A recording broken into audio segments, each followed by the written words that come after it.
Bonsoir à tous. Le monde de la presse est en fête et merci en tout cas de partager la soirée festive avec nous. C'est le grand rendez-vous. Bienvenue à chacun et à tous. Alors ce soir sont invités le président de l'Union des professionnels des médias du Bénin, l'UPMB. Nous aurons un maraîcher, producteur bio sur ce plateau comme invité également un promoteur de ferme agroécologique et bien évidemment un chef de chœur. Voilà donc les invités qui viendront bien sûr animer ce plateau de grand rendez-vous ce soir. Découvrez-les juste derrière la météo.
Oui, vous l'avez compris, hein, c'est bien évidemment le grand rendez-vous. C'est un jour de réflexion pour la presse sur le plan mondial, bien évidemment, journée de la liberté de la presse. On verra avec le président de l'Union des professionnels des médias du Bénin comment mettre la liberté de la presse au service du développement du Bénin. Alors, il est l'expert du jour, tout simplement. C'est déjà la région sud du Bénin connaît sa première grande saison pluvieuse. Ça donne bien sûr à réfléchir aux maraîchers. Il se demande s'il faut donc donner priorité à toutes les cultures en saison pluvieuse. On va répondre à la question tout à l'heure sur Monde agricole. Saison pluvieuse. Et là, directement, il faut dire que c'est une grande période de prolifération des moustiques. Et qui dit moustique parle de paludisme, tout simplement. Alors, les idées des scientifiques restent très opposées. Tisane d'artémisia ou médicaments? C'est à cette question que nous allons répondre tout à l'heure sur Nature et Bien-être avec, bien sûr, Heureuse Danodé et son invité. Horizon Culture, aujourd'hui, ça va faire un zoom tout simplement sur un métier de la musique. Il s'agit du maître ou chef de chœur. Et nous allons recevoir un, et pas des moindres, tout à l'heure sur le plateau de Horizon Culture. Vous savez, le grand rendez-vous, c'est également le journal et il sera présenté ce soir à 19h45 par Nadège Sani. Bonsoir Nadège. Bonsoir à vous, Assioum Gaba. Tout à l'heure à 19h45, vous allez nous présenter donc le journal. Dites-nous déjà le menu principal de cette édition. Merci à vous, Assioum Gaba. Ce 3 mai 2018, c'est la journée de la liberté de la presse. Nous saisissons cette occasion pour évoquer les mutations intervenues dans le journalisme. Aujourd'hui, pas question d'exercer le métier sans faire recours au web. Les écoles de journalisme en tiennent également compte lors des formations des nouveaux apprenants. Toujours dans le cadre de cette célébration, on s'intéresse aux chaînes en ligne et aux informations informations diffusées sur ces chaînes sont-elles crédibles à tous les coups? On en saura un peu plus. Et puis, Polyrythmo est aussi en fait ce 3 mai. L'orchestre célèbre ses 50 ans de carrière. Vous suivrez également un reportage sur le sujet. Merci beaucoup à vous, Nadège Sani. Rendez-vous tout à l'heure à 19h45 pour le développement. Nous allons démarrer donc les plateaux. Oui, on commence bien évidemment par l'actualité du jour, Journée mondiale de la presse. C'est avec l'ESPER.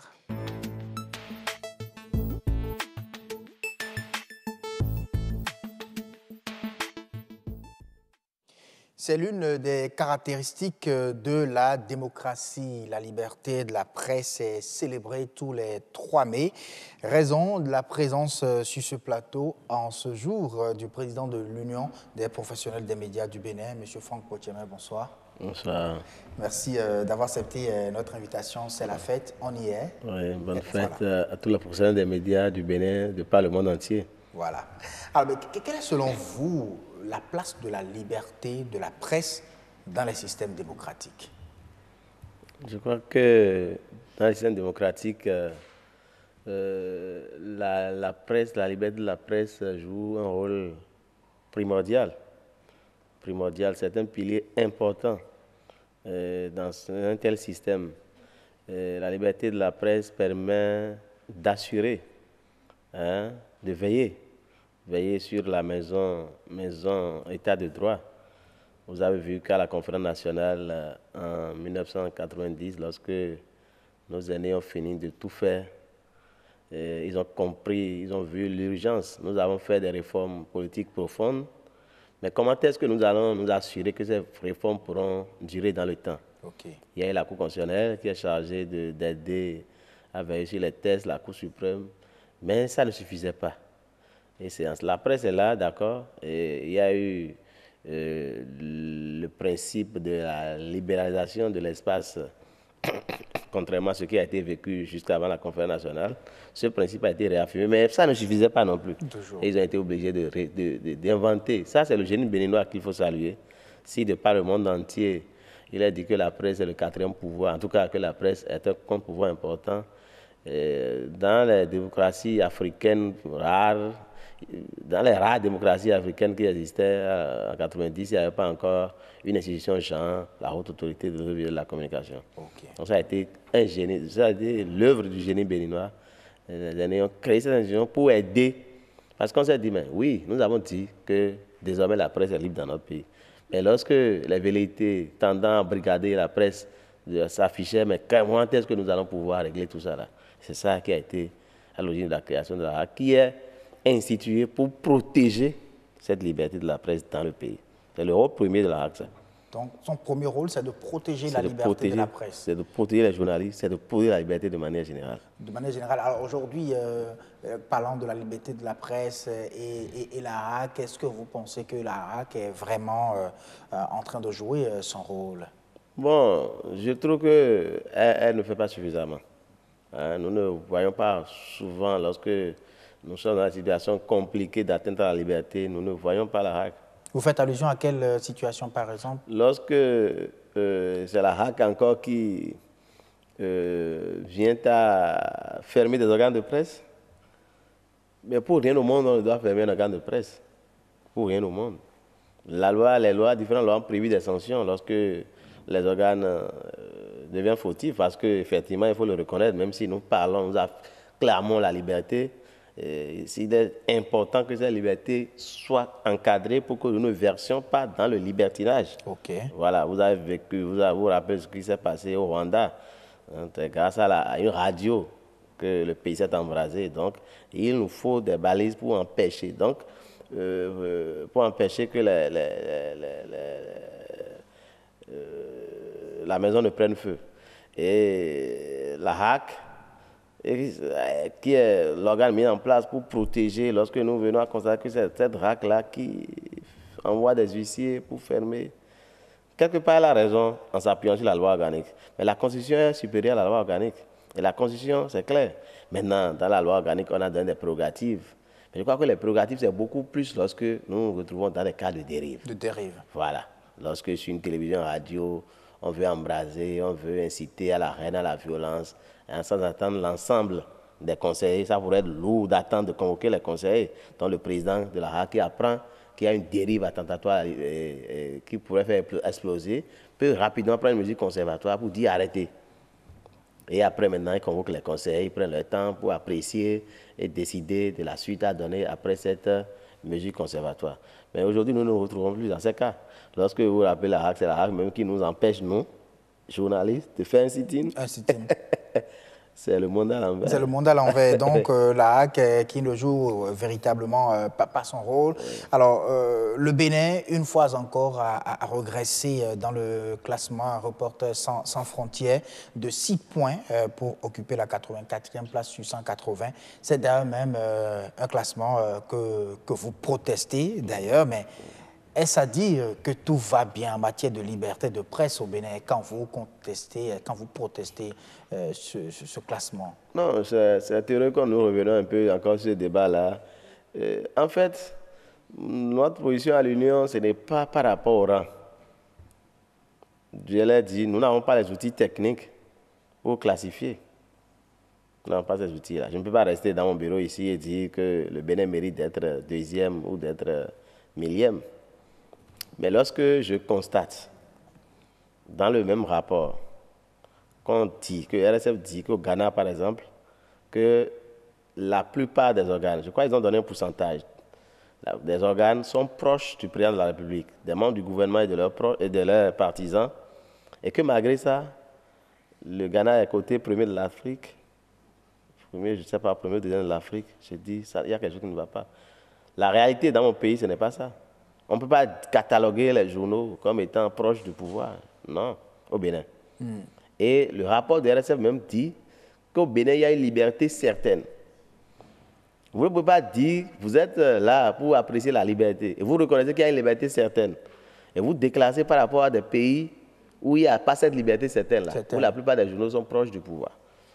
Maintenant, l'autre problème que nous avons avec ce rapport, c'est que les informations contenues dans le rapport sur le Bénin, qui permettent de nous donner ce mauvais rang, ne sont pas justes. Donc, ce n'est pas le rang que nous contestons. C'est les informations qui sont dans le rapport, qui sont erronées. Lorsque RSF dit, par exemple, que le Bénin attend une loi dépénalisée, c'est faux, ce n'est pas le Bénin. Le Bénin a déjà sa loi dépénalisée depuis 2015. Depuis 2015. Et dans son rapport en 2016, oui, RSF a félicité le Bénin. Et c'est ça qui nous a permis de gagner quelques points en 2016 par rapport à 2015. Et ils ont dit que c'est parce qu'il y a eu l'avènement d'une loi qui interdit désormais les peines privatives de liberté pour ceux qui concernent les délits. Et 2 ans après, le même RSF revient pour dire que le Bénin attend une loi. Et va jusqu'à dire que le président de la République a promis dans sa campagne que s'il revenait au pouvoir, qu'il allait à travailler à l'avènement d'une loi dépénalisée. Le président de la République, le candidat président n'a jamais fait une telle promesse. Le candidat a fait 7 promesses à l'endroit des médias. Dans les 7 promesses, nulle part il y a la dépénalisation. Parce qu'en 2016, où nous organisions la présidentielle, oui, on avait déjà 1 an plus tôt la loi dépénalisée. Mais comment analysez-vous alors toutes ces erreurs que vous relevez dans le rapport de RSF? Bon, j'ai cherché à savoir si effectivement RSF a un reporter, a un correspondant sur place. Ce qui est difficile à savoir, je sais que c'est le doyen Maurice Chabi qui était le correspondant, oui, personne d'âme depuis un mois, il n'est plus de ce monde. Je ne sais pas comment ça a fonctionné. Lorsque RSF écrit dans son rapport, il met depuis mars 2016, l'opposition est interdite d'accès à la télévision nationale. Chers confrères, nous vivons tous au Bénin. Ce n'est pas parce que vous travaillez à l'ORTB. Mais j'ai vu l'ORTB, la télévision nationale, elle a couvert tous les congrès des FCBE, principal parti qu'on peut dire d'opposition. Tous les congrès. Ce qu'ils ont fait à Parakou, ce qu'ils ont fait où là, j'ai vu ça sur la télévision nationale. J'ai vu, lorsque le ministre de la Défense a démissionné à Zanaï, après éclair apparemment de l'opposition, tous les congrès, il a organisé au moins déjà 2 grands rendez-vous avec son parti Restaurer l'Espoir. Tout a été couvert. Vous allez sur YouTube, vous tapez ORTB, vous avez le tableau de bord de toutes les couvertures faites par la télévision nationale à une période bien indiquée. Oui, alors, on n'a même pas besoin de venir jusqu'à l'ORTB avant de consulter. Est-ce que tout ceci peut être corrigé quand on dit que le Bénin a régressé? Est-ce que ça entache vraiment l'image du pays? C'est ça que moi, je suis en train de défendre. C'est l'image du pays que je suis en train de défendre. Je ne dis pas que tout est rose dans mon pays. Mais qu'on ne nous mette pas... ça veut dire quoi? Les gens vont dire à l'extérieur que la télévision nationale ne donne pas le micro à l'opposition. Ça porte à... Alors que si c'était réel, ce n'est pas un problème. Si nous nous comportons mal et que les gens en parlent, assumons. Mais ce n'est pas la réalité. En fait, c'est ça que moi je conteste. Voilà. Et je m'attendais beaucoup plus, dans ce rapport 2018, à avoir des situations... Par exemple, vous voyez la situation Soleil FM qui est brouillée depuis novembre. Le directeur Afrique de RSF qui a réagi sur une des radios locales disait que son rapport a couvert la période du 1er janvier à fin décembre 2017. Mais Soleil FM a été brouillé depuis novembre 2017. Et son rapport n'en parle nulle part. N'en parle pas. Il y a des situations réelles. Nous avons des titres si à moi à la une des journaux. C'est des situations qu'il faut dénoncer. Donc je ne dis pas que tout est rose. Et je ne suis pas en train dans un rôle de défendre pour défendre. On ne peut pas me dire qu'au Bénin, depuis mars 2016, que l'opposition n'a pas eu accès à la télévision nationale. On ne peut pas dire ça. Quand même. On ne peut pas dire qu'il n'y a pas une loi de pénalisation au Bénin. Voilà. Nous avons mené une bataille rude pour avoir cette loi-là. Alors aujourd'hui, il est question de mettre quand même la liberté de la presse, certainement un outil très important pour des systèmes démocratiques au service du développement de ces pays. Comment faire au Bénin concrètement? Quels sont les paramètres sur lesquels il faut jouer aujourd'hui pour mettre la liberté de la presse au service du développement du Bénin? Non, nous, au niveau de l'Union, oui, surtout avec l'avènement des nouveaux médias, le journalisme communautaire, depuis 2 ans, nous avons commencé la réflexion pour dire qu'est-ce que nous allons faire pour permettre aux journalistes professionnels de se démarquer des journalistes communautaires. Et ça va dans le sens du développement. La solution que nous avons fini par trouver, à savoir qu'il faut que nous travaillions pour aller à la spécialisation. Donc, nous voulons former désormais des journalistes de développement. Ce que nous appelons journalistes de développement, lorsque nous sommes dans le domaine de la santé, il faut nécessairement des hommes des médias de ce domaine-là capables d'aider la politique nationale dans ce domaine. Dans ce domaine. Nous allons dans le domaine des finances, la bourse. Il faut des journalistes outillés pour accompagner. Lorsqu'on a dit, par exemple, que l'État a lancé un emprunt obligataire de, je crois, 60 milliards, il faut des journalistes pour expliquer aux téléspectateurs, aux auditeurs, aux consommateurs de la presse de manière générale, l'intérêt que nous avons, individus, à souscrire à une telle obligation. Qu'est-ce que nous pouvons y gagner? Les gens n'ont pas l'information, les gens ne comprennent pas. Vous allez en Côte d'Ivoire, par exemple, aujourd'hui, mais quand on parle de bourse, mais les gens, je ne sais pas, c'est parce que la bourse sous-régionale est basée en Côte d'Ivoire, mais des jeunes qui ont compris l'utilité, mais nous restons dans les trucs de tontines, des trucs là, incertains là, alors qu'il y a la possibilité de faire cette souscription-là et pouvoir de gagner quelque chose demain. Et vous pensez que les journalistes peuvent jouer ce rôle-là pour informer la population? C'est ce qui nous a amené à lancer un appel à candidature à l'endroit des problèmes des médias pour qu'ils puissent se positionner sur des thématiques bien précises. Et nous, je crois que d'ici 2 mois, par exemple, les journalistes qui veulent s'investir dans l'enfance, les questions de l'enfance, je crois d'ici 2 mois, avec un contrat que nous avons avec l'UNICEF va nous aider à les renforcer sur au moins 10 jours dans l'année. Là, ce n'est plus les b.a.-ba du journalisme. On sait que ceux qui viennent à ces ateliers, c'est des gens qui connaissent déjà le journalisme. Maintenant, il est question de les spécialiser et de leur donner rien que des notions sur l'enfance. Après ça, nous allons faire la décentralisation, l'environnement, les finances. Moi, je veux être heureux lorsqu'on va me dire le ministre des Finances vient sur un plateau, que les journalistes qui veulent l'interroger maîtrisent réellement les questions pointues de ce domaine-là. Qu'est-ce qu'ils ont eu le temps de lire le budget et de comprendre? Parce que le tout ne suffit pas de lire, mais il faut pouvoir lire, intégrer, comprendre ce que c'est les grandes lignes d'un budget, et pouvoir poser la question sur comment est-ce qu'on a exécuté le budget. On nous parle de leasing là maintenant. C'est un nouveau concept dans notre pays. Mais je ne vois pas encore un reportage sérieux sur les forces et les faiblesses de ce nouveau système. Est-ce que ça a commencé? Quelles sont les sociétés qui ont été sélectionnées pour pouvoir conduire cette réforme-là? Et nous fait également le tableau, parce que le Conseil des ministres a dit vaguement que ça va être tel milliard, ce que ça coûte à l'État, les véhicules qui sont dans l'administration. Maintenant, comme on dit avec précision, en 1 an, ce que ça coûtait. Donc, il faut jouer alors sur l'aspect formation. Après la formation, sur quoi d'autre peut-on encore jouer pour mettre vraiment au-delà de la formation, oui. Il faut que les médias s'engagent à rester dans les thématiques. Nous allons les former, nous allons les suivre, il y aura un tableau de bord pour voir au moins de façon hebdomadaire, il doit y avoir des productions. Si nous sommes en télévision, on peut dire de façon mensuelle. Oui. Mais si nous sommes à la radio, à la presse écrite, on peut dire de façon hebdomadaire. Ou de faire des formations, des productions dans la thématique sur laquelle nous vous avons renforcé. Et nous allons également organiser des stages de renforcement. Oui. Lorsque j'ai dit que je suis journaliste en santé, qu'on te renforce jusqu'à une certaine période, il faut maintenant qu'on te permette d'aller par exemple au CNHU, dans un hôpital de zone, pour voir, constater la réalité.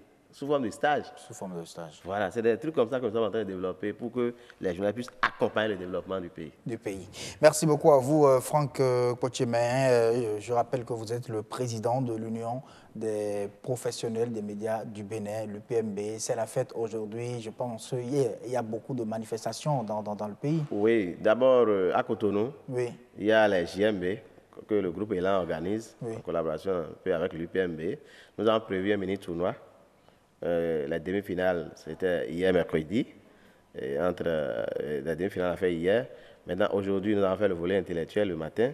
Il y avait une communication sur le code du numérique, les médias en ligne, surtout l'aspect médias en ligne. Voilà, nous avons fait une communication sur ça. Il y a eu également un documentaire sur l'histoire de la presse. On n'en a jamais fait dans le pays. Une première fois, l'UPMB a réalisé un documentaire sur l'histoire de la presse qui sera diffusé sur toutes les chaînes.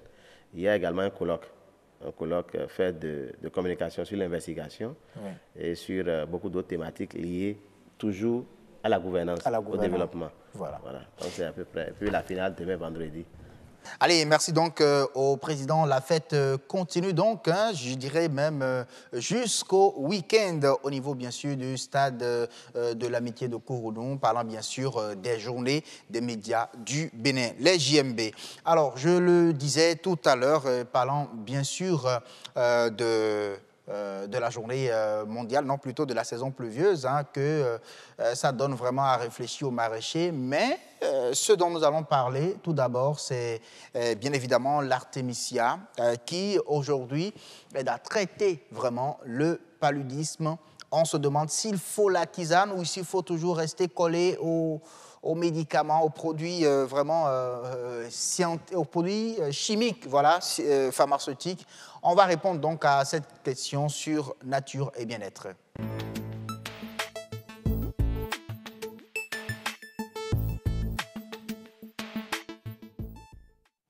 Oui, tisane ou médicaments pour lutter contre le paludisme. Et là, pour y répondre, nous allons suivre tout d'abord ce reportage de l'AFP sur la tisane artémisia. Regardez. À quelques kilomètres de Dakar, la capitale sénégalaise, ces femmes s'affairent chaque jour autour de grands sacs contenant 2 sortes d'artémisia cultivées.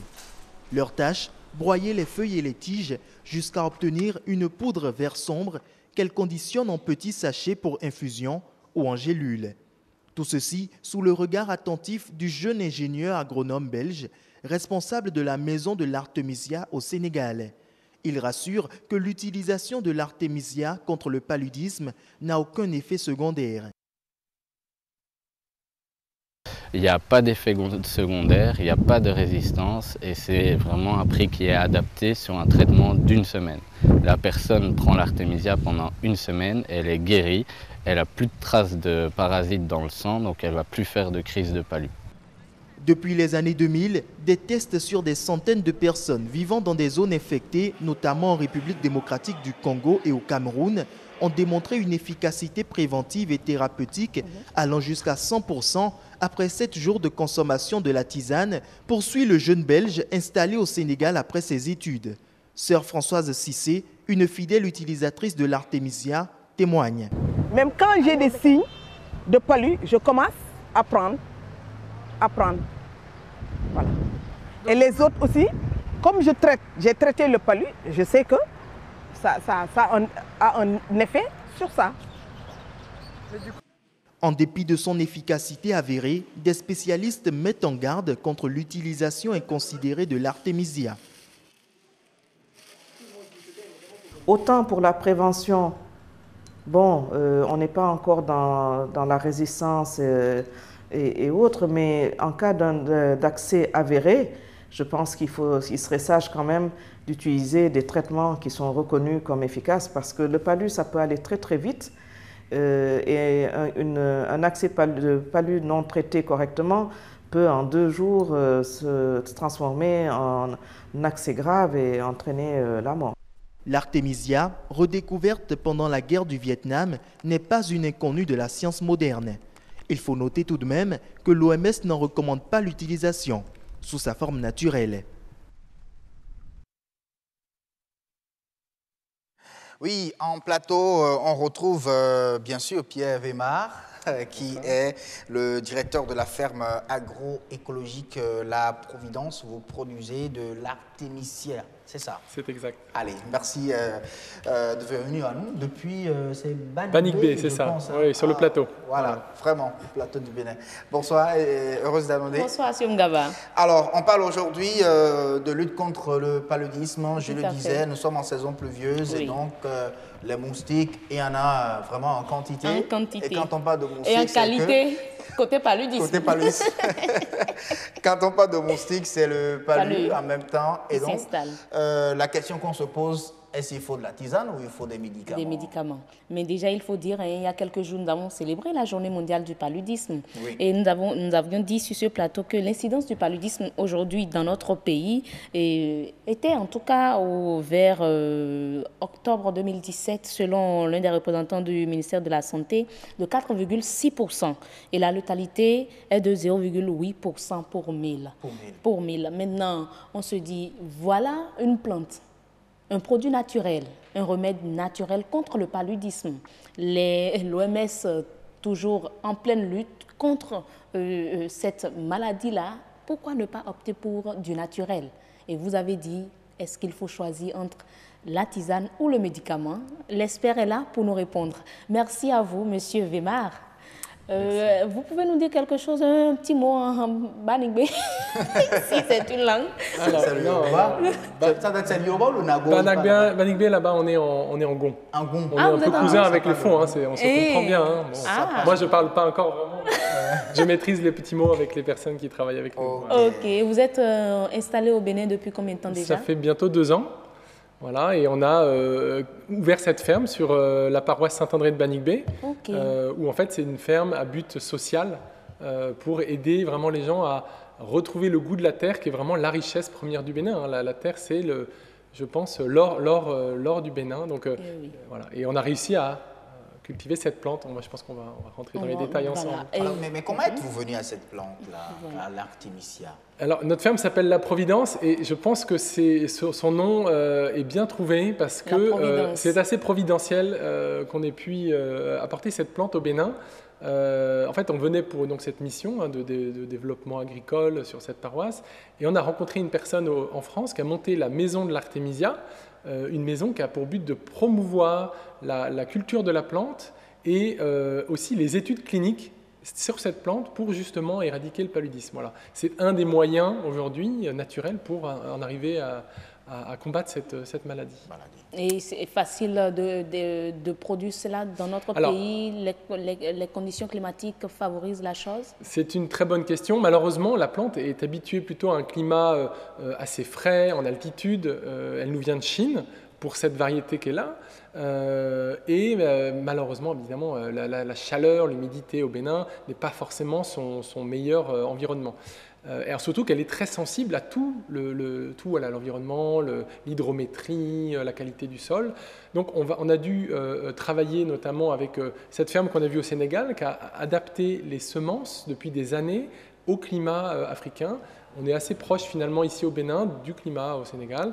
Et on arrive à avoir des pieds qui maintenant arrivent parfois même jusqu'à ma taille. Je mesure 1,98 m, donc ça monte jusqu'à 2 mètres même. Des plants qui peuvent nous permettre de produire en quantité de la tisane. Et ça se passe au Bénin. Donc on a fait reconnaître la plante au niveau de l'herbier national du Bénin, comme il se doit. Et vous avez donc cette variété chinoise et une variété aussi africaine. Voilà. Mais ça demande beaucoup de connaissances et de maîtrise de la culture, malheureusement. Alors, il suffit juste planter, de bien l'entretenir et qu'après on puisse quand même l'utiliser. On peut préparer ça comme toute autre tisane qu'on a. Oui, mais alors, comment ça se passe? La préparation, alors aujourd'hui, on parlait de l'OMS. L'OMS nous demande vraiment de bien contrôler et maîtriser toute la chaîne de production, de la culture, à la transformation, à la commercialisation. Vous voyez, on a un label, ce logo orange dessus, c'est un label de qualité à la fois de la façon dont on travaille, sans pesticides, sans produits chimiques, en respectant aussi les personnes qui travaillent sur le champ, en leur donnant des revenus suffisants. Et aussi, derrière, garantit la qualité du produit qu'il y a dedans, garantit bien que c'est de l'artémisia. Derrière, il y a aussi toutes les études cliniques qui sont faites. Donc en fait, aujourd'hui, vraiment ce produit que vous avez devant vous, et on parle de phytothérapie cliniquement prouvée avec une posologie très précise. Et l'OMS veut que ça soit très maîtrisé, que tout le monde ne puisse pas vendre de la tisane, un peu comme je dirais, la phytothérapie de rue, comme on peut voir un peu partout. C'est les écorces, les herbes, qui ne sont pas toujours malheureusement maîtrisées et où on peut arriver à des dérives, et des dérives qui sont parfois même un peu malheureuses. Des intoxications et tout. Mais là, ça veut dire que l'efficacité, en tout cas le contrôle de qualité est assuré. Complètement. Pas de souci à ce niveau. Voilà. Il y a également le ministère de la Santé qui a un regard là-dessus. Alors, nous avons rencontré les autorités béninoises. Nous ne travaillons pas sur une terre sans respecter les règles. Donc, nous avons rencontré le ministre de la pharmacie, le responsable de la médecine traditionnelle, et aussi le ministre en personne, le ministre de la Santé, qui nous a reçus. On a aussi été rencontrer l'OMS. Tous ces gens sont au courant de nos actions, et surtout, nous avons bien respecté cette règle. Aujourd'hui, l'artémisia est une tisane, donc dans la réglementation au niveau de la médecine traditionnelle, ce produit est légalement, peut être distribué de façon légale en pharmacie et autres. Mais alors, pourquoi avoir opté pour la tisane et non transformer l'artémisia? Voilà, parce qu'on a eu à travers le reportage même en gélule. Bien sûr. Alors, c'est une très bonne question. Aujourd'hui, il y a tout un... Moi, je ne suis pas chercheur, je ne suis pas médecin. Derrière nous, nous avons des chercheurs qui sont aux États-Unis, en Afrique, au Luxembourg, un peu partout, qui nous accompagnent dans la recherche. Et aujourd'hui, l'efficacité la plus grande de l'artémisia, c'est en tisane et même en vrac. Pas la tisane en infusette comme les sachets Lipton, parce que le principe actif ne passe pas assez bien. Donc ce qu'on cherche vraiment, c'est l'efficacité optimale. Donc ça reste assez simple, on dirait comme ça, mais si on le fait aussi en gélule, on a un problème aussi après de durée de vie du produit. Et aussi d'hygiène, il faut une hygiène irréprochable pour faire des gélules. Et puis ce que j'ai envie de dire, c'est qu'on se rapproche de plus en plus de la médecine conventionnelle. Et je pense qu'il ne faut vraiment pas que dans la tête des consommateurs, on mélange les deux. Je veux dire, la médecine conventionnelle fait un grand travail de son côté. La médecine traditionnelle a aussi beaucoup sa place aujourd'hui. On voit bien que 80% des gens se soignent avec les plantes. Bien sûr qu'au Bénin, on le voit, on le sait bien.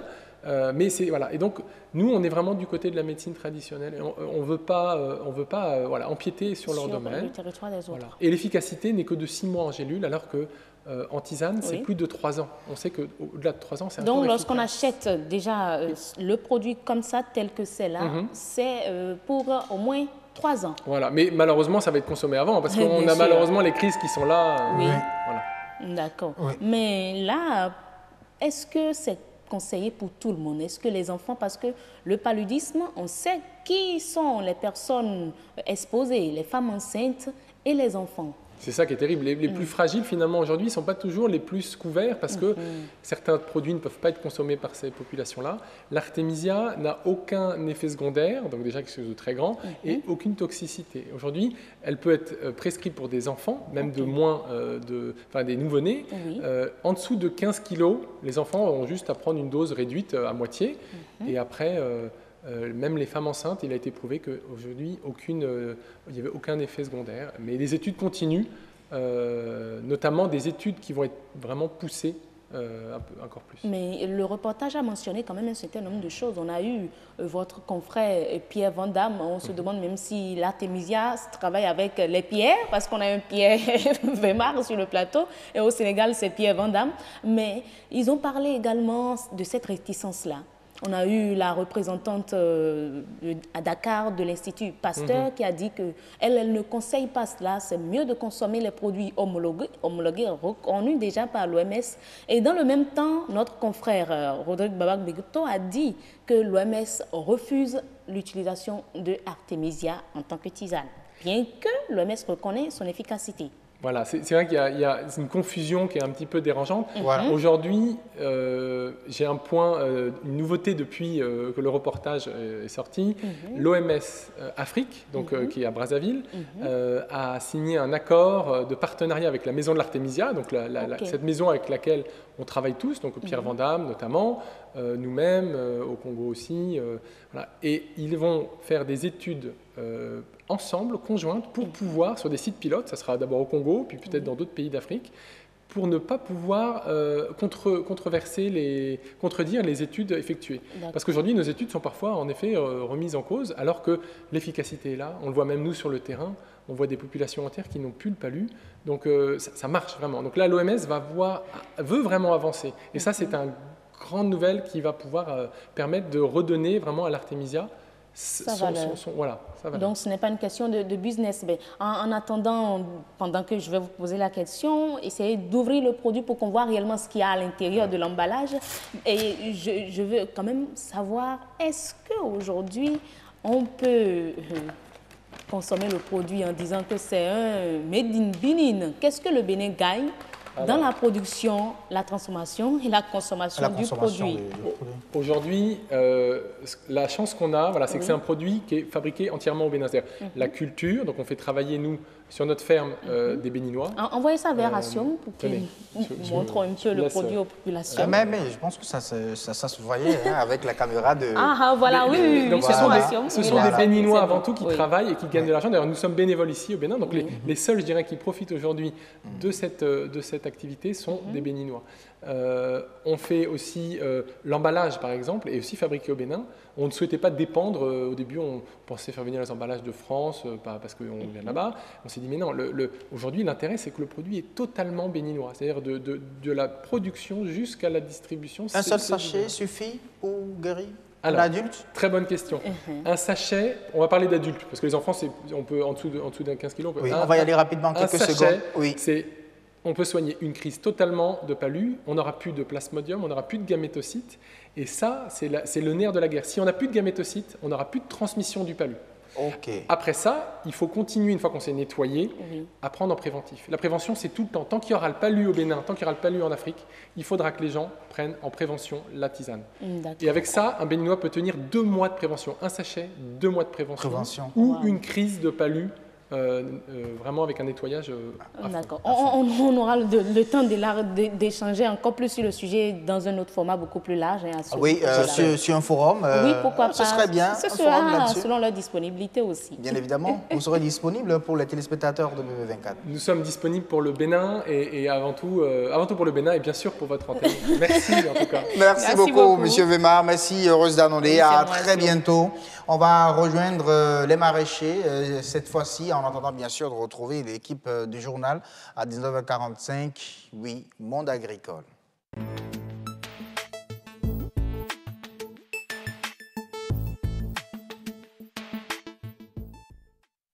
Monde agricole aujourd'hui parle de la culture du maraîchage en saison pluvieuse. Priorité à toutes les cultures ou pas? On va y répondre dans un instant. Suivons d'abord ce reportage signé Christelle Tongolo. Comme les hommes, les cultures maraîchères souffrent des affres de l'inondation. Et pour la plupart des maraîchers, la saison des pluies apparaît souvent comme une période redoutable parce qu'elle engendre d'énormes pertes. Cotonou est un peu plus bas que la mer, si bien que si la pluie tombe, on a des problèmes, on a des difficultés, beaucoup de légumes sont inondés. J'ai déjà une perte de près de 15 planches d'oignons et 8 planches de laitue salade qui sont déjà parties. Alors j'ai laissé cette partie-là. Ça ne peut que être après la saison pluvieuse que je vais commencer à travailler là. C'est des centaines de milles, Vous savez que nos cultures maraîchères sont des cultures de 3 mois de durée. Le cycle, c'est 3 mois au plus, 3 mois et demi, 2 mois. Donc, si par malheur, tu fais mal ton calcul et ça tombe dans la saison des pluies, c'est dommage. La pluie, lorsqu'elle est en abondance, détruit les tubercules, mais également d'autres variétés de cultures. Les laitues et les grandes morelles, communément appelées gboumans, les carottes, les navets, les légumes fruits, ce sont les concombres, les tomates, les piments et autres, ne supportent pas du tout l'eau. Durant cette période, la demande est forte et c'est donc à raison que les prix augmentent sur le marché. Parfois, ça coûte cher parce que les zones de culture sont inondées, parce que certaines plantes de laitue sont détruites par la pluie. Et parfois, la demande est là et on n'arrive pas à couvrir. En cette période, au moins 95% des maraîchers dans notre centre cessent leur activité. Bon, nous préconisons que l'État central conjugue son effort avec les autorités de la mairie pour que ce problème ait des solutions fondamentales. Face à la furie de l'eau, le maraîcher se résigne malgré sa volonté manifeste de produire. Oui, la solution fondamentale. Parlons-en avec Edgar Deguénon sur ce plateau. Bonsoir. Bonsoir, Siom. Ah oui, de l'eau, on en a besoin pour les cultures. Dans le même temps, quand c'est trop, c'est que ça tue la culture. C'est un problème pour le maraîchage quand il y a abondance d'eau. Ah oui. Abondance ou excès? Les deux. Abondance et excès à la fois. Ça nuit parfois à la culture maraîchère. Ah oui, ça c'est vrai. Ça c'est vrai. Et donc, on se demande aujourd'hui s'il faut donner priorité à toutes les cultures en saison pluvieuse. Ou s'il faut simplement en privilégier d'autres. Mais avant qu'on aille dans le fond du sujet, vous savez, d'hier à aujourd'hui, il a plu sur Cotonou abondamment par endroits. Je vais demander à M. Deguénon, selon vous, cette pluie a-t-elle créé des dégâts chez les maraîchers surtout? Oui, bonsoir Estelle. Forcément, ça a eu des dégâts. Il y a des périmètres qui sont déjà inondés avec cette pluie-là. Il y a d'autres parcelles en production, telles que la laitue, pour lesquelles les producteurs sont obligés donc de faire un rinçage. Ça fait partie d'une opération qu'on appelle l'opération de rinçage. En fait, ce n'est pas pour apporter de l'eau à proprement dit, mais c'est juste pour rincer, pour nettoyer les feuilles, pour que les déchets qui sont projetés par les gouttelettes, avec les gouttes de pluie sur les feuilles, soient nettoyés rapidement, parce que souvent ces déchets-là font partie donc des vecteurs de maladies fongiques. Alors pour nettoyer, est-ce que c'est la même technique que pour irriguer une terre ou pour arroser? C'est la même technique, sauf qu'il faut veiller à ce qu'on fait beaucoup plus d'aspersion, de telle sorte que les feuilles soient nettoyées de façon légère. Ce n'est pas donc une faute, disons, de force jet qu'on produit dessus, mais ce n'est pas pour une durée également assez longue pour apporter une grande quantité d'eau. C'est juste pour rincer comme le terme l'indique. Et souvent, quand il pleut de cette façon-là, quelles sont les cultures maraîchères qui sont les plus vulnérables? Les cultures maraîchères les plus vulnérables, j'ai déjà évoqué tout à l'heure la laitue. La laitue, oui. Il y a dans le rang donc des piments, il y a deux grandes variétés de catégories de piments. Il y a les piments que nous appelons piments ronds ou botaki enfant, et les piments longs ou bien les piments pili-pili. Les piments pili-pili et les piments longs résistent beaucoup plus à la pluie. Donc il y a les piments ronds qui sont très très sensibles. Il y a les piments ronds botaki, mais également le poivron. Le poivron est très sensible aux maladies fongiques. Donc, quand il y a de la pluie de façon régulière et abondante, vous êtes obligé donc de prendre des dispositions pour faire un traitement préventif contre les maladies fongiques. Il y a également les tomates. Il y a certaines variétés de tomates qui ne résistent pas trop. De façon générale, les tomates sont sensibles aux maladies fongiques, surtout si c'est de grandes pluies ou bien si c'est de l'arrosage par aspersion. Donc, on évite au maximum d'arroser les feuillages des tomates.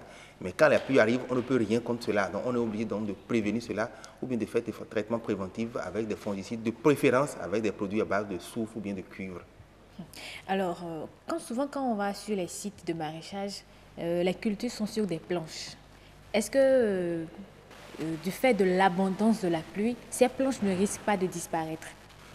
Oui, justement. Il y a des sols, quand je prends souvent les sols limono-argileuses par exemple, le niveau, bien le taux d'infiltration, le rythme d'infiltration est assez faible. Ce qui fait qu'après quelques minutes seulement donc de pluie, l'eau commence par ruisseler.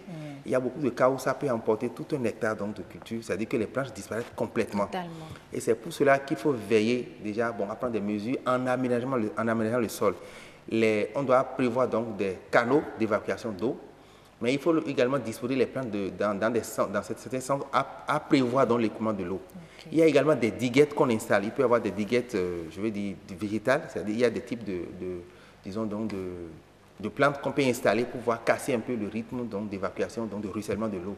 Tout cela permet donc de ralentir le ruissellement et ça évite donc d'emporter les planches. Si ça arrive, ça peut faire perdre des millions de francs en un rien de temps.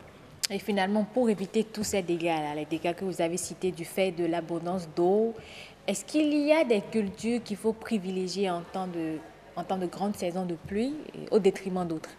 Alors, comme je le disais, par exemple, si il s'agit du piment, par exemple, il faut compter beaucoup plus sur les piments longs ou bien les piments pili-pili.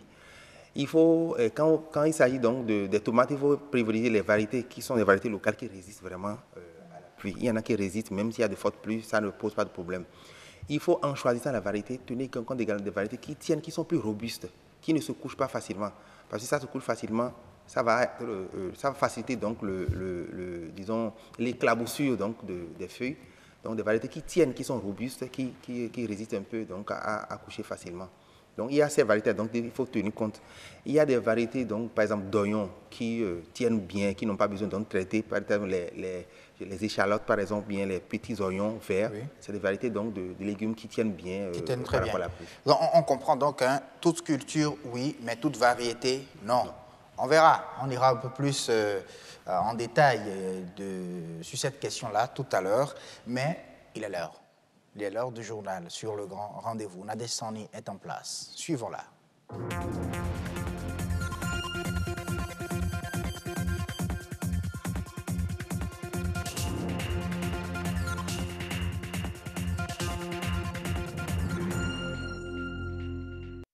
Bonsoir à tous, bienvenue dans le 1945, tout de suite le sommaire.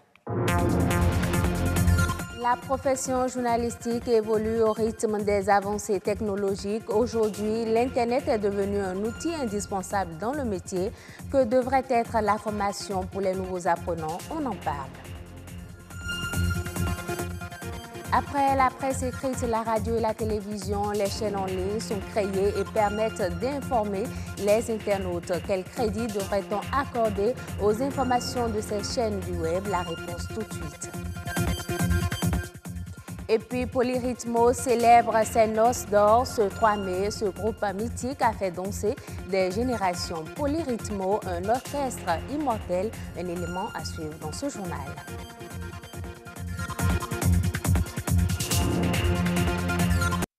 Journée mondiale de la liberté de la presse ce 3 mai, les avancées du web bousculent de plus en plus non seulement le contenu de la formation en journalisme, mais la manière de chercher l'information et de la diffuser.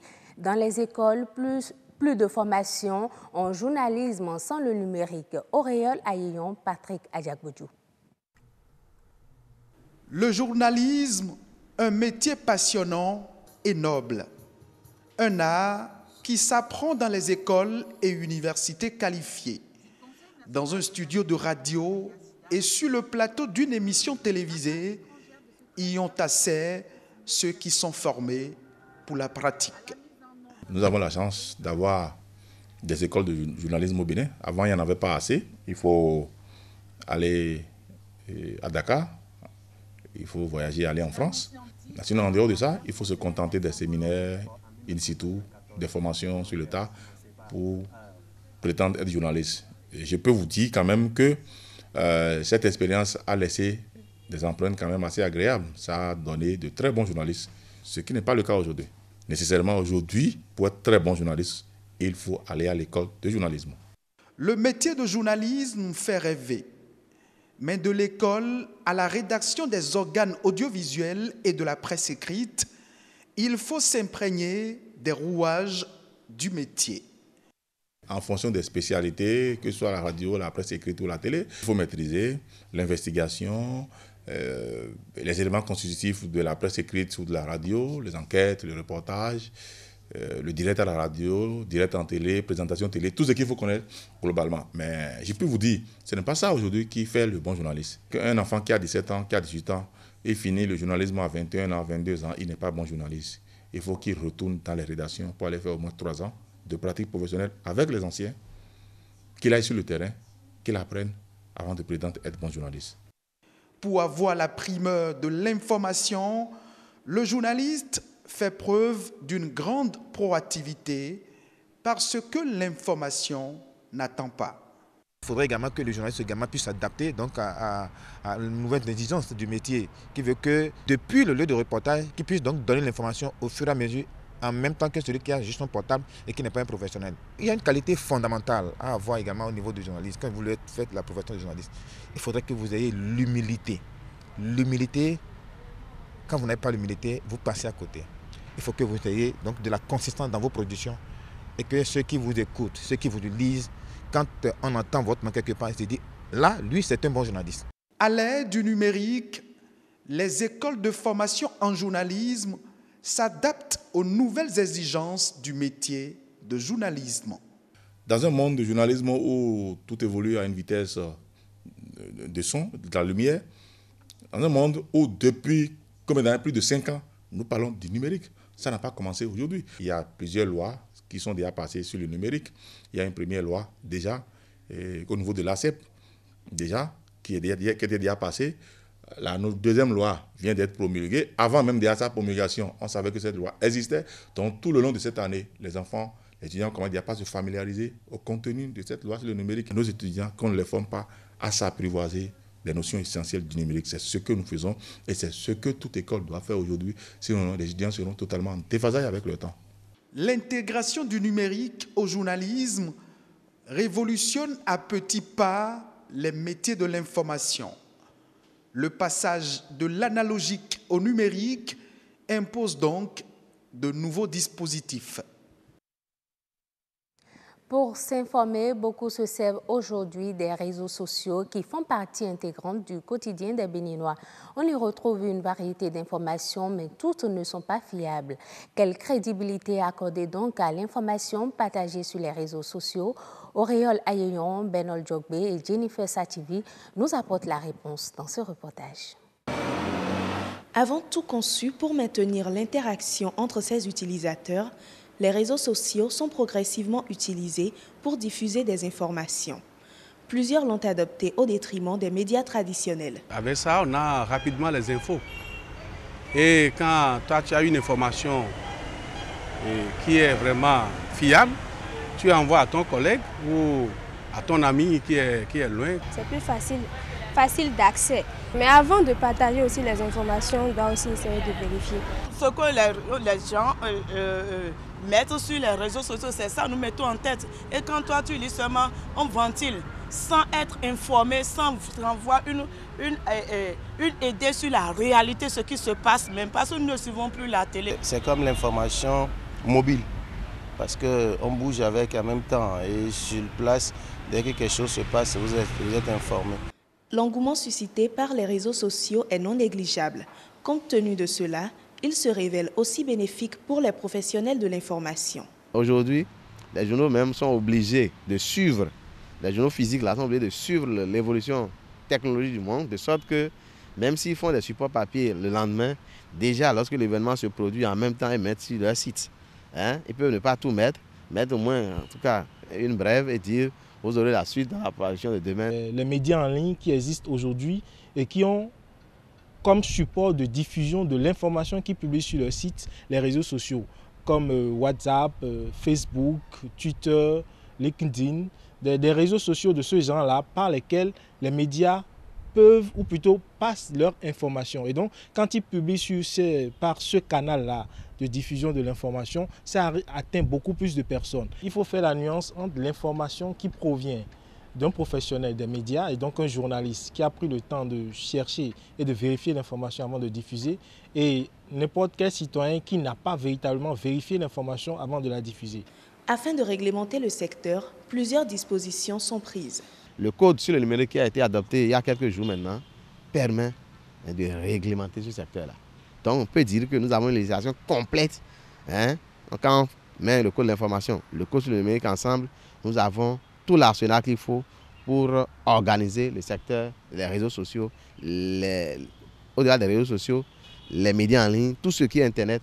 En dehors des réseaux sociaux et du journalisme en ligne, l'entrée en vigueur de la loi portant code du numérique en République du Bénin va aussi permettre de régir le domaine des GSM, l'utilisation de l'Internet, la cybercriminalité, le e-commerce et bien d'autres. La délégation de l'Union européenne au Bénin organise du 4 au 12 mai la Semaine de l'Europe. La célébration a une connotation culturelle. Le chef de la délégation de l'Union européenne au Bénin a présenté aux hommes des médias le programme qui va meubler les différentes activités. Ils ont fait danser le Bénin et toute l'Afrique. Ils ont parcouru de grandes scènes à travers le monde. Polyrhythmo, groupe orchestre, fête ses 50 ans de carrière. Même si les acteurs ne sont plus très jeunes, comme aux premières heures de leur épopée, ils continuent de susciter enthousiasme et admiration. Polyrhythmo, un orchestre immortel, c'est un reportage signé Herman Amégan.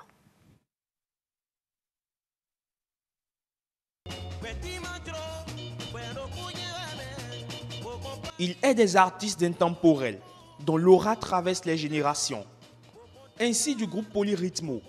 Ce nom, ou du moins cet orchestre, a désormais une résonance dans l'histoire. L'histoire musicale d'un peuple et d'un continent. Et quand on se rend à la source, on comprend aisément comment une passion commune a pu fédérer une dizaine de talents pour se constituer en équipe devenue Polyrhythmo. Dès les années 60, beaucoup de ceux qui ont débuté avec le Polyrhythmo étaient des élèves. Il y a eu un orchestre qu'on appelait le Sonny Blacks Band, que dirigeait notre feu chef, Mme Clément. À l'époque, c'était des individus qui créaient les orchestres. Celui qui avait créé cet orchestre devait aller vivre en France, avec son épouse qui était française. Donc, le Sonny Blacks Band s'est retrouvé sans instrument. Alors le chef, notre sublime chef, il s'est mis à la recherche de matériel. Et il a trouvé ce matériel avec quelqu'un qu'on appelait Kentosu Kukui André. Et quand Mme Clément l'a rencontré, il a dit je veux bien prendre cet orchestre en charge. Mais je ne veux plus qu'il s'appelle Sonny Blacks Band. Je veux qu'il s'appelle Poly Orchestra, apparenté à l'entreprise qu'il dirigeait, Poly Disco. Alors le chef, Mme Clément, lui dit ça ne sonne pas bien. Et si on prenait Polyrhythmo? C'est comme ça que le Polyrhythmo est né en 1968, au mois de mai. Polyrhythmo, une combinaison de funk, d'afrobeat, de soul, de blues et une touche originale du rythme de leur terroir, le vaudou. Un mélange qui trouve immédiatement son public. À mesure que montent les décibels, ils explosent la scène. Le groupe connaît un franc succès dans toute l'Afrique. Près de 400 albums sont enregistrés en 10 ans. Mais il va connaître une disette sous le régime militaro-marxiste. 50 ans après son envol, Polyrhythmo n'est pas encore à son atterrissage. Un demi-siècle pendant lequel, malgré les zones de turbulence et la disparition de certaines têtes de pont, le groupe tient toujours la route et continue de jouir de sa notoriété légendaire. Ce soir, c'est jour de répétition. Avec les anciens, les jeunes ont repris le flambeau.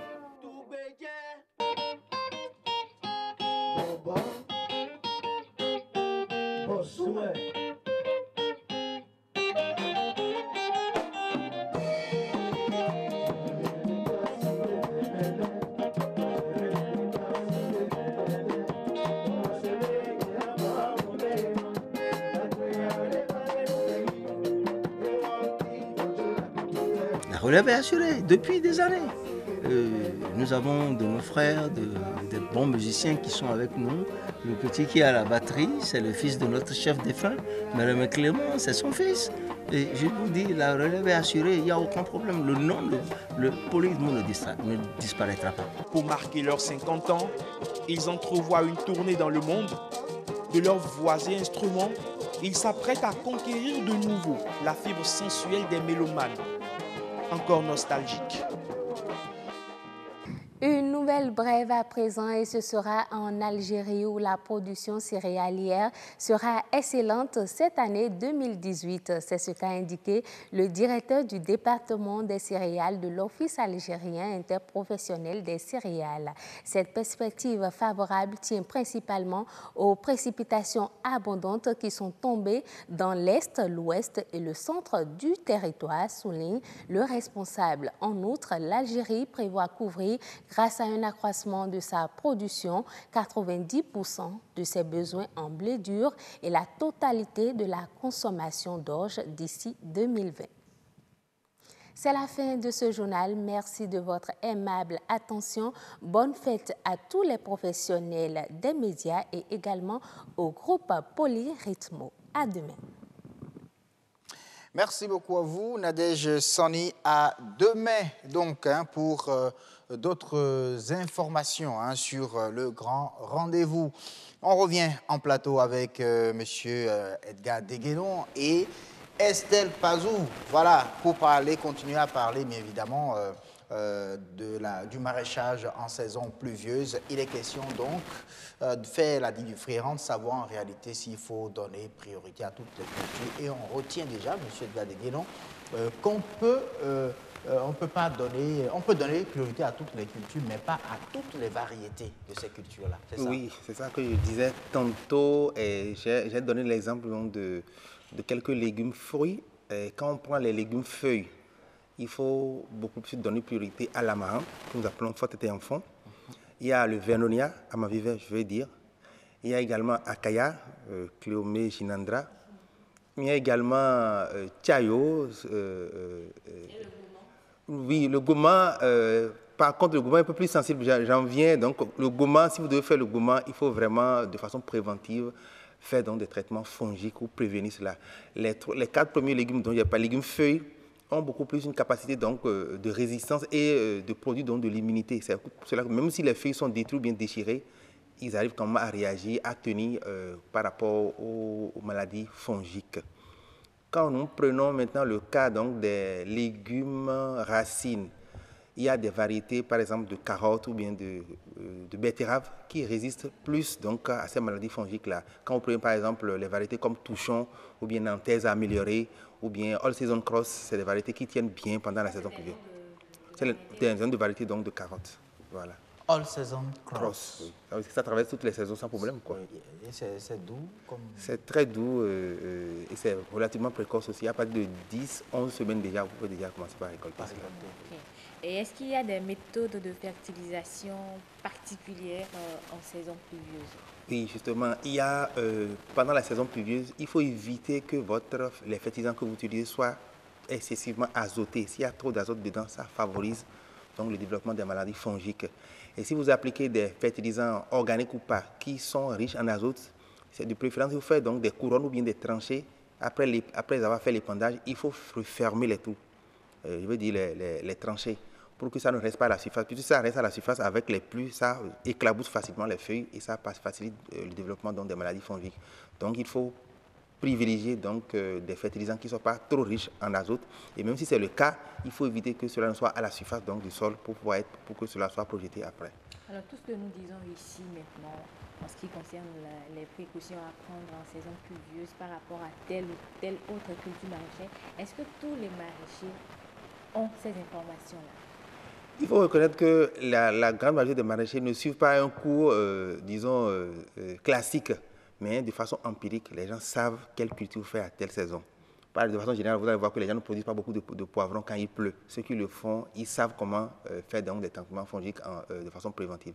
Donc, ceux qui sont vraiment dans le domaine, donc c'est des activités économiques à plein temps, ils maîtrisent leur travail et ils savent comment alterner ces cultures-là. Est-ce que c'est ça qui explique le fait qu'en saison pluvieuse, il y a des cultures maraîchères qui sont dont le prix est relativement haut par rapport à d'autres?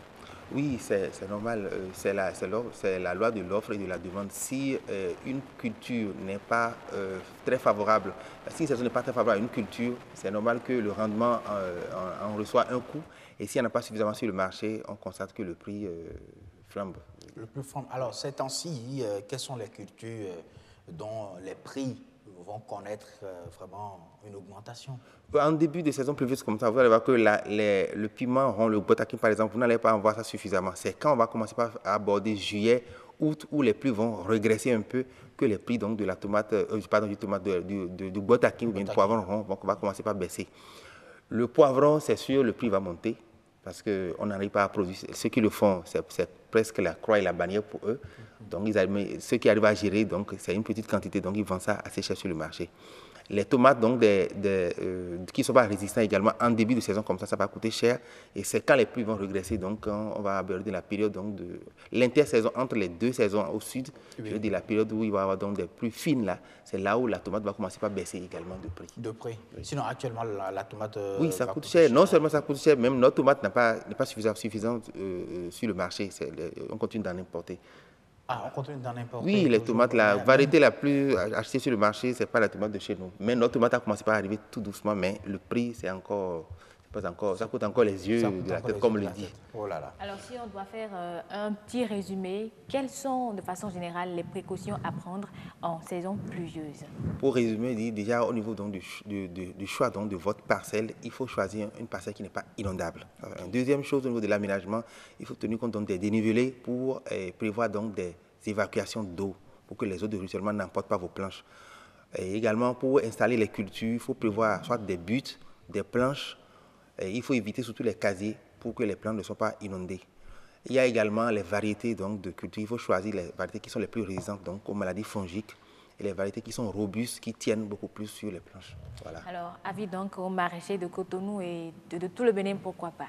Pourquoi pas? J'espère que les informations que nous avons apportées ici sur ce plateau seront d'une utilité qui pourront les aider à mieux rentabiliser en saison pluvieuse et à mieux choisir surtout en saison pluvieuse. Je pensais que vous allez parler en termes de solutions fondamentales. Alors, ce sont seulement les maraîchers qui parlent en termes de solutions fondamentales. En termes de solutions fondamentales. Oui. D'accord. Donc, M. Deguenon, ce sont des solutions fondamentales. Oui, on peut considérer tout ce paquet-là comme une solution fondamentale. Solution fondamentale, voilà. Tout simplement. Allez, merci beaucoup. Merci également à Ferrand. Ah oui, c'est avec Amandine Anaboussou à l'édition. Merci. On continue bien sûr le grand rendez-vous. Cette fois-ci, nous allons parler d'un métier de l'industrie musicale. Il s'agit du maître ou du chef de chœur. Horizon Culture.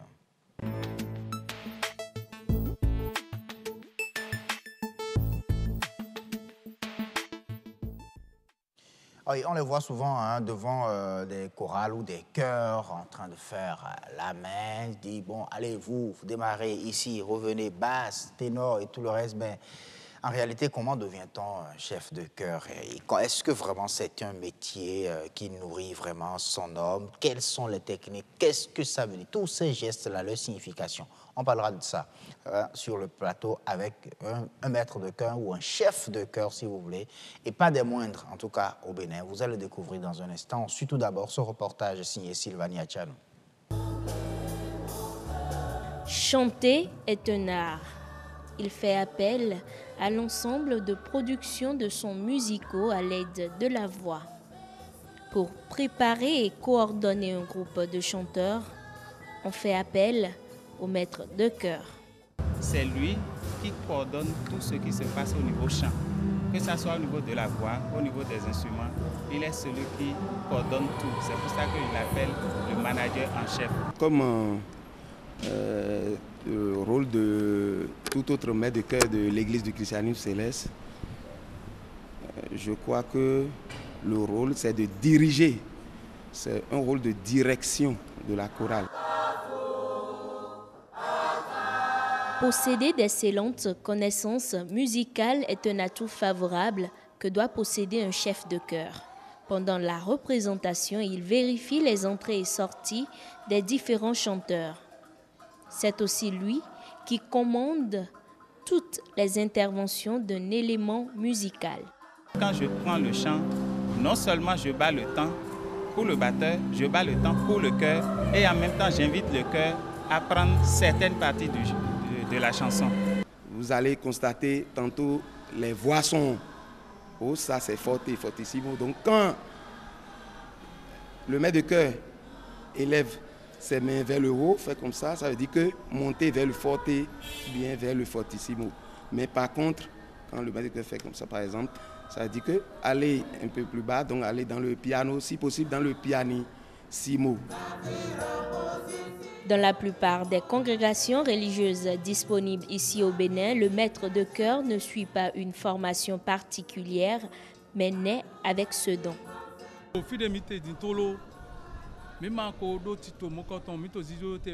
Nous n'avons pas encore une telle organisation à notre sein, mais Dieu nous donne la force nécessaire afin d'accomplir notre tâche quotidienne.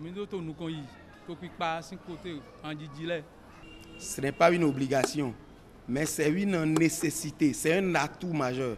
Quand tu sais manipuler l'orgue, ça veut dire que tu peux intervenir au niveau de tous les autres instruments. Dans la plus vieille institution religieuse catholique au monde, tout est une question d'organisation et de formation. Quand nous parlons de maître de chœur au niveau de l'Église catholique, il faut porter certaines précisions.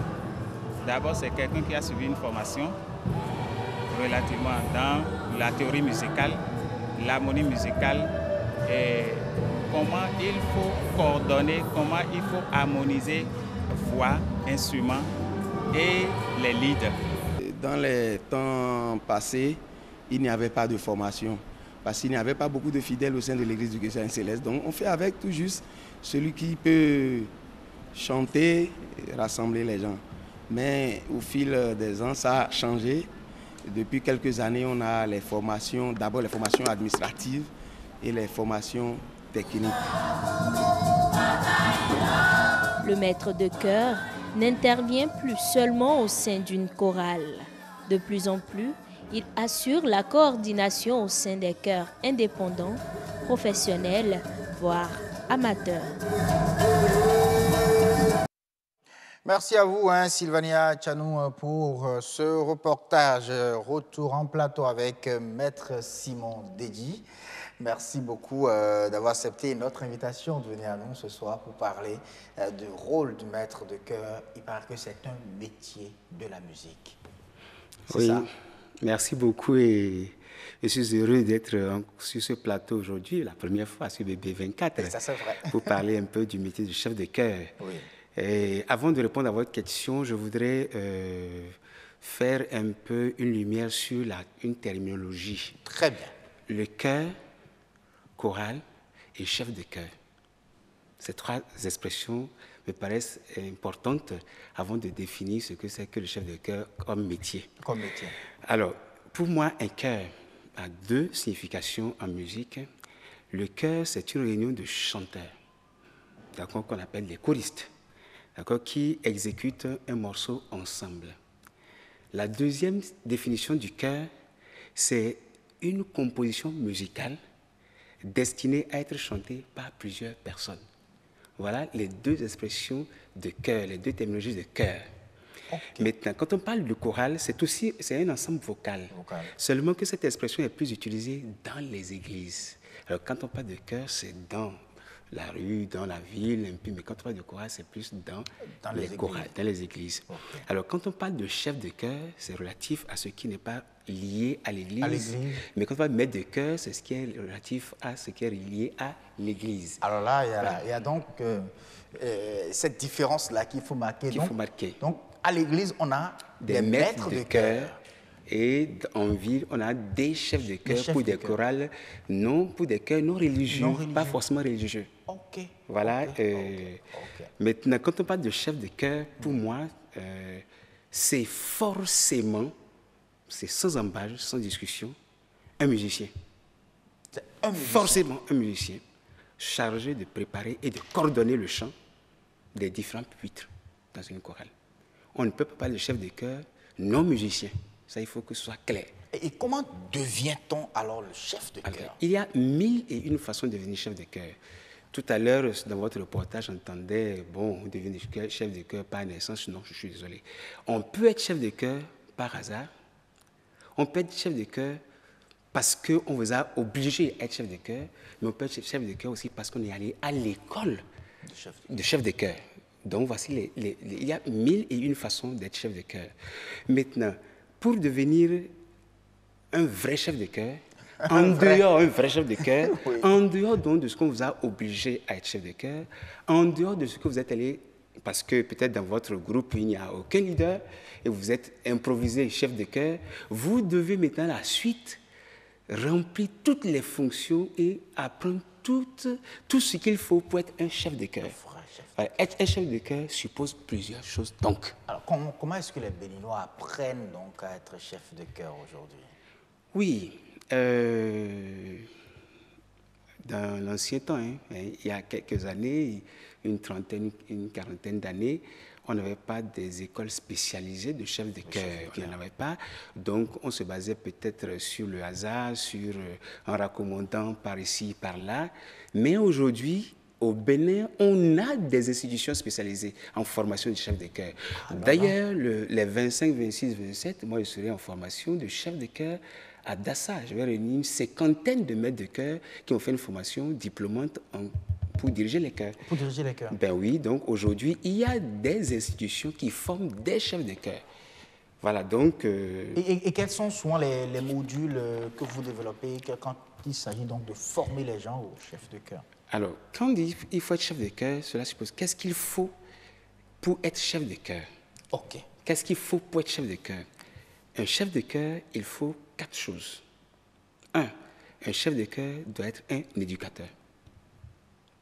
Un chef de chœur doit être un éducateur. Deuxièmement, un chef de chœur doit être un musicien sans embâche. Ça ne se discute pas. Un bon musicien. Un bon musicien. Troisièmement, un chef de chœur doit être un pédagogue. Et un chef de chœur doit être un organisateur. Voici les 4 choses pour être chef de chœur. Pédagogue, organisateur, éducateur, musicien, forcément. Forcément. Je veux bien revenir sur l'histoire de musicien. Le bagage du chef de chœur n'est pas discutable. On ne le discute pas. 1.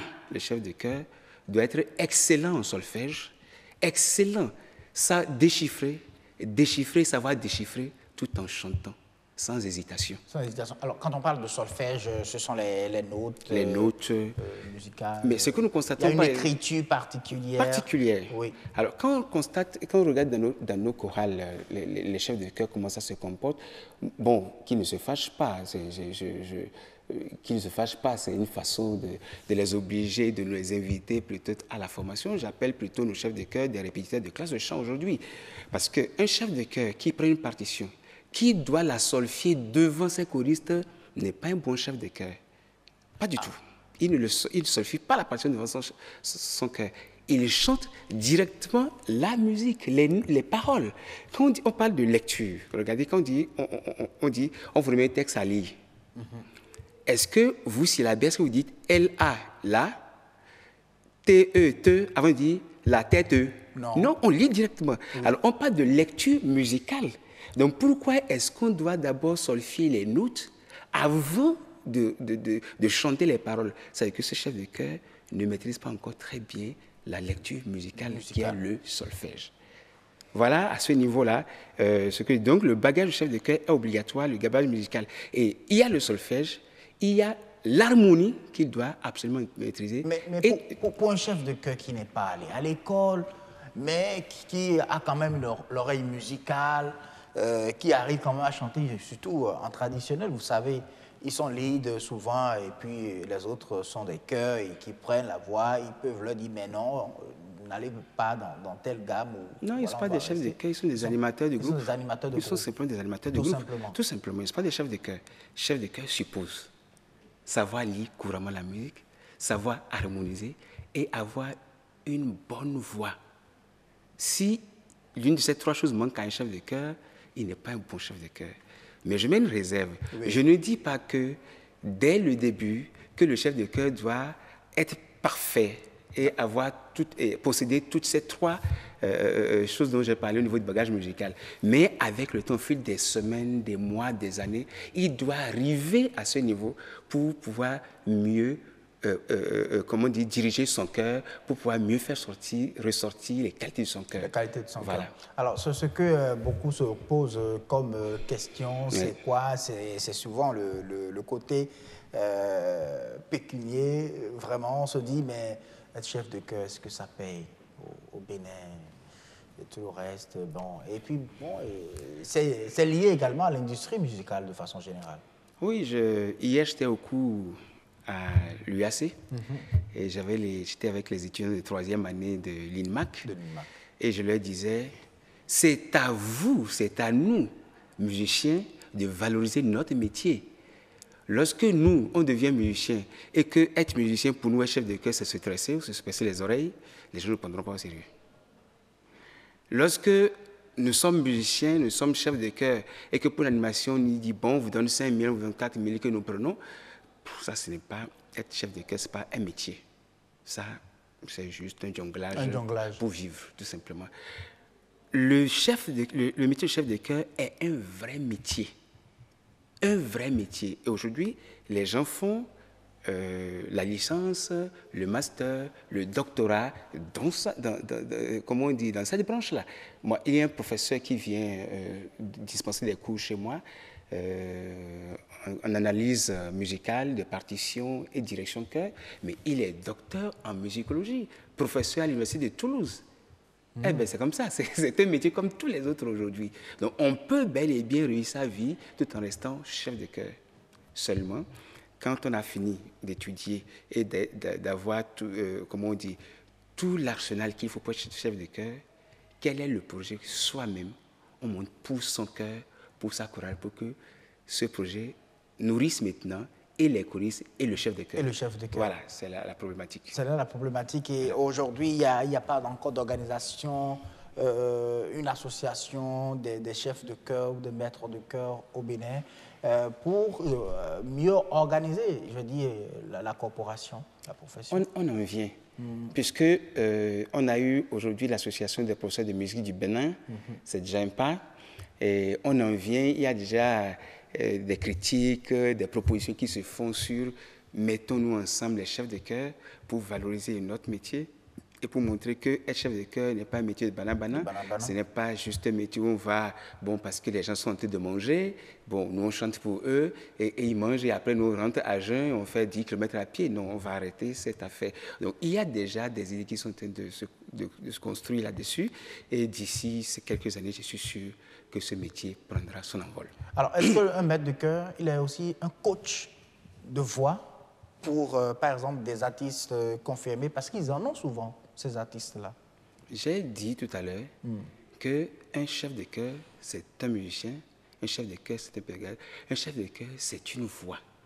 Il y a une adage qui disait souvent, le chef de chœur n'a pas besoin de savoir chanter, je m'inscris en faux. C'est non, c'est non, c'est non, c'est non. Le chef de chœur doit avoir une bonne voix. Je ne dis pas forcément que le chef de chœur doit avoir une belle voix, mais une bonne voix, une voix solide, une voix juste. Parce que c'est cette voix que les choristes entendent pendant 2 heures, 3 heures. Et j'ai une phrase célèbre que je dis souvent, heureuses les chorales dans lesquelles les chefs de chœur chantent juste et bien. Et bien. Merci beaucoup à vous, Maître Simon Deji. Pratiquement terminé cet entretien. J'espère bien que vous allez revenir sur ce plateau pour le plaisir de nos téléspectateurs, pour qu'on puisse quand même continuer à parler des métiers de la musique. On a parlé du maître de chœur aujourd'hui. Pourquoi pas parler du coaching de voix prochainement? Absolument. Allez, merci beaucoup. Je suis spécialiste des voix. Des voix. Merci beaucoup déjà pour la promesse déjà faite déjà sur le plateau. Aujourd'hui, allez, Horizon Culture terminé. On va se rendre tout de suite sur la toile hein, avec Océane Amoussou pour l'actu web de ce grand rendez-vous.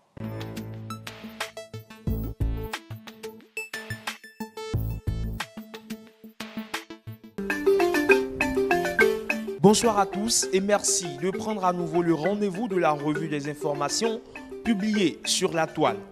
Le nouveau directeur général du port autonome de Cotonou entre en action sur le site de la Nouvelle Tribune on apprend que les nouveaux patrons du port autonome de Cotonou ont pris contact avec le personnel à divers niveaux de l'administration, conduite par le Belge Christian De Bloc. La nouvelle équipe dirigeante est allée prendre connaissance du fonctionnement des services. Les agents de l'infrastructure portuaire se sont engagés à travailler avec la direction pour l'atteinte des objectifs poursuivis. Il s'agit essentiellement de moderniser le port et de le rendre plus compétitif. Par ailleurs, en Côte d'Ivoire, la compétitivité dans le service de qualité qu'offre l'opérateur GSM Orange laisse à désirer. Depuis 3 jours, la téléphonie mobile et Internet à Abidjan sont perturbées. En cause, un incendie qui a ravagé lundi 30 avril matin un centre technique stratégique de l'entreprise situé à Abidjan.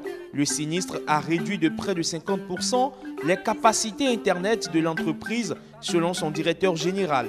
Les services techniques de l'opérateur, qui compte plus de 13 millions de clients en Côte d'Ivoire, sont à pied d'œuvre pour tenter de rétablir les services. Allons en Algérie à présent pour finir. Les médecins résidents actent la grève des gardes. Le collectif autonome des médecins résidents algériens a mis à exécution sa menace de cesser d'assurer les gardes de nuit dans les hôpitaux du pays. Depuis dimanche soir, nous avons cessé nos gardes dans tous les établissements hospitaliers du pays et ce, pour une durée illimitée, a ainsi déclaré à l'AFP le docteur Mohamed Taïleb, membre de ce collectif. En grève depuis la mi-novembre, ces médecins en cours de spécialisation réclament principalement la suppression du service civil qui les oblige, une fois leur diplôme obtenu, à exercer entre 1 et 4 ans dans des zones parfois reculées, en plus des 12 mois de service militaire obligatoire pour tous les Algériens de sexe masculin. Les résidents entendent poursuivre la grève jusqu'à l'abrogation de l'obligation du service civil et l'exemption du service national après 30 ans dont bénéficient les autres Algériens, a-t-il assuré. Fin de cette revue de l'actualité en ligne. À bientôt.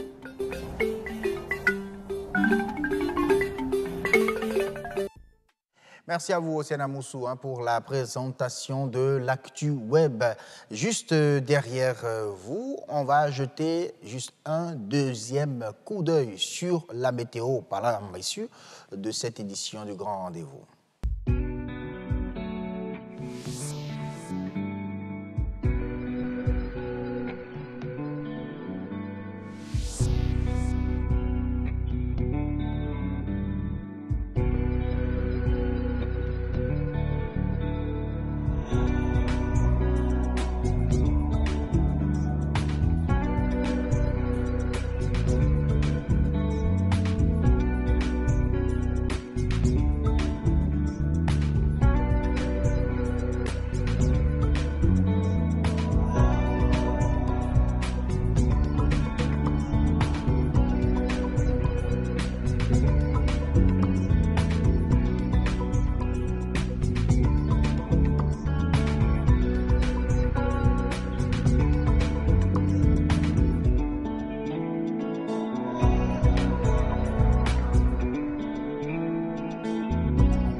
Terminus, on peut déjà dire merci à tous de nous avoir suivis. C'était un plaisir, cette soirée passée avec vous, que vous avez eu le droit en tout cas de partager également avec nous. 19h demain, 00, oui, on va se retrouver pour un autre grand rendez-vous, l'ADER de la semaine. Bonne soirée.